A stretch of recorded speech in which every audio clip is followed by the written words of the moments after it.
Africa Content TV.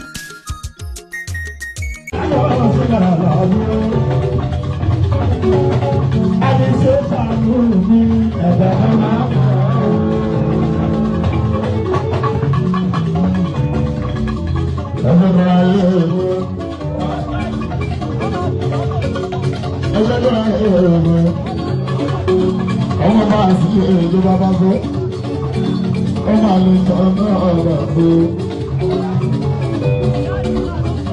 Ọlọ́sẹ̀ àwọn tí yóò kéré iná bàbá wà. Ilé bàbá mi ló wà lójó. Ẹ̀kọ́ máa tó dé, ẹ̀kọ́ máa tó dé orí rẹ̀ o. Ọlọ́mọ mẹ́ta. Ọlọ́mọ mẹ́ta lọ ẹ̀mú, ọdún ẹgbẹ́ ìwé. Nígbà ẹ̀rọ lẹ́kẹ̀ẹ́ bàjẹ́, ọdún ọ̀rọ̀ ṣẹ́bíra, ọba ìdájọ́ ṣe lọ. Ọmọ báyọ̀ sí ní ọgbọ́n ẹgbẹ́ àlọ́gbọ́. Ẹlẹ́dọ̀ sí ẹgbẹ́ àlọ́gbọ́. Wọ́n ní ìdọ́lọ́run púpọ̀ nínú sáyẹ̀bọ̀. Somebody here has a little woman. What do I know about the woman? Ogana, Ogana, Ogana, Ogana, Ogana, yes, Ogana, Ogana, Ogana, Ogana,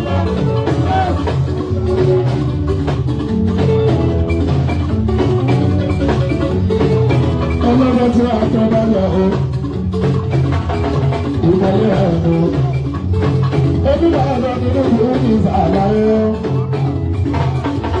Onígbàgbọ́ tí kẹ́lá ẹ̀yà. Àpẹ̀lọpẹ̀ lọ́wọ́ sí ìjà àgbàgbẹ̀jọ. Bàbá ilé ìlú. Lọ́jọ́lọ́jọ́ lórí. Ìmúgbẹ́ lọ́jọ́lọ́jọ́.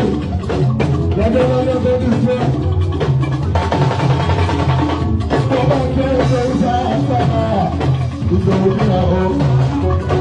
Ọmọ bàbá jẹ́jẹ́ náà. Àbílú sáà ló máa lè ṣe. Báńkì ẹlẹ́mú mú sọ. Ìyàwó àti àwọn ọmọ sí. Báńkì ẹlẹ́mú mú sọ. Ìyàwó àti ọmọ sí.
Oh.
ẹ̀yin spring ẹ jẹ́ kí n kọ́ ní ẹ tí mo bá yín kọ́ lórí social media lórí ọlọ́run ẹ fún mi ní kọ́kọ́rọ́ ẹ fún mi ní kọ́kọ́.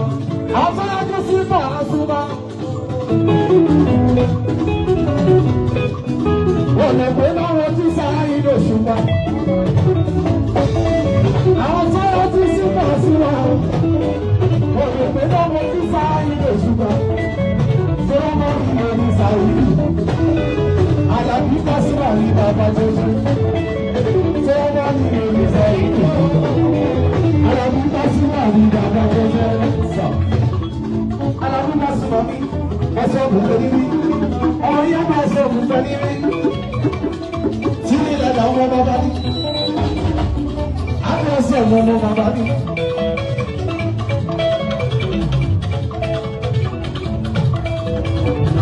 Ọlọ́jọ́ ìbò àbúrò tí.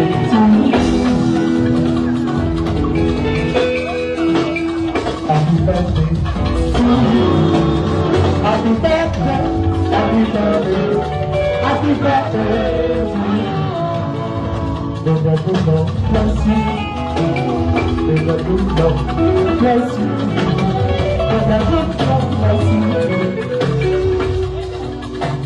Bless you. But that is a bad news. I wish you happy birthday.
Thank you.